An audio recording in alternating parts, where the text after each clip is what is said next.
Hi, it's Dory here for Gamereactor. We are in the Indie Mix here at Los Angeles for E3, and I've met up here with Adult Swim Games, and we're going to talk a little bit about their momentous output that they've been putting out, starting with what's on show right here. I've just been playing Rise and Shine. Tell me, the viewers, a little bit what that game is all about. So, Rise and Shine is made by this incredible team, super awesome, hyper, mega team. They have made this game, Rise and Shine, where basically you play this little boy named Rise, who inherits a gun named Shine. That's a foul-mouthed talking gun. And you're tasked with saving Game Earth, which is a world filled with video game characters that is under attack from Space Marines, which kind of reflects a lot of what has been happening in video games over the last several years. So that it's really awesome. We call it a think and gun shooter. So think like Contra, those sorts of games where they're run and gun. In this one, you have different types of bullets that do different things. You're solving puzzles using the guns while also having a lot of that action, but you're really having to think about what's going on. It's a very, very difficult game.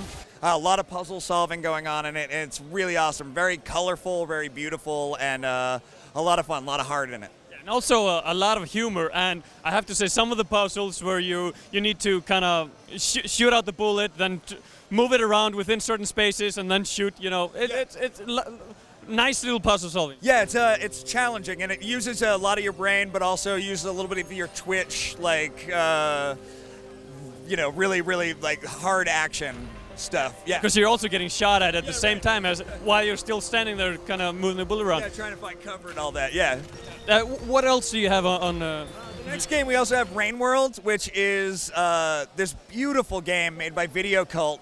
In it, you play a slug cat who is exploring this ancient ruin while trying to find your family. So one of the great things about that is you're exploring, it's survival. There's much larger animals. You're trying to eat bats to stay alive, while also larger animals are trying to kill you to stay alive. The world dynamically changes while you play it. So the creatures that live go on to breed and create more creatures. So as you play, the world changes based on how you play it. Also, the slug cat is procedurally animated. So based on the physics that are happening, it adjusts itself to what's happening. So the animations really do change and look very realistic. It's almost like controlling a ragdoll that moves very fluidly, almost like you're controlling liquid. It's crazy. I'm gonna play that right after this interview is done. That sounds pretty damn interesting. Gorgeous. It's a really gorgeous game. Yeah. It's really art. And next up? Last up that we have here is Death's Gambit, and that's made by a couple of guys here named White. The name of their group is their studio is White Rabbit.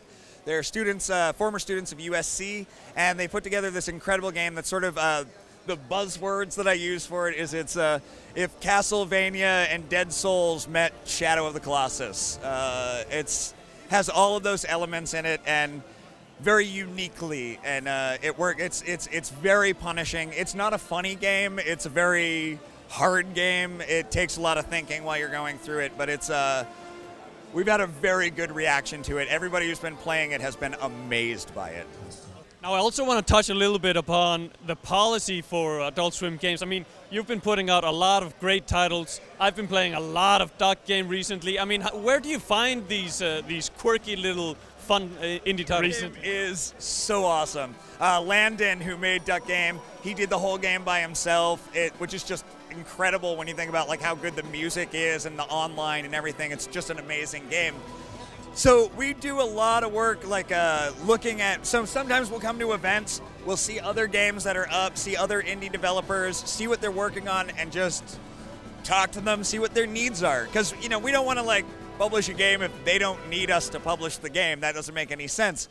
So we look around, we see people what their needs are, see games that we think are amazing, that we think really, more than anything else, more than being like super profitable or anything like that, games that really need to be out in the world, like beautiful games that really need to be out in the world that can offer something unique and incredible. So Sometimes it's scouting people at events like this. Sometimes, like, we'll just scour through TIG Source and just look at, like, independent places where people are just posting up little demos of what they're doing. And Steve, who does a lot of the scouting for it, is just constantly playing new stuff from developers who are sending us stuff, scouting people who, like, reading what people are posting online about neat stuff that's out there. And we're just always looking. We really want to make sure that good stuff gets out there. Okay, thank you so much for your time. Thanks, man.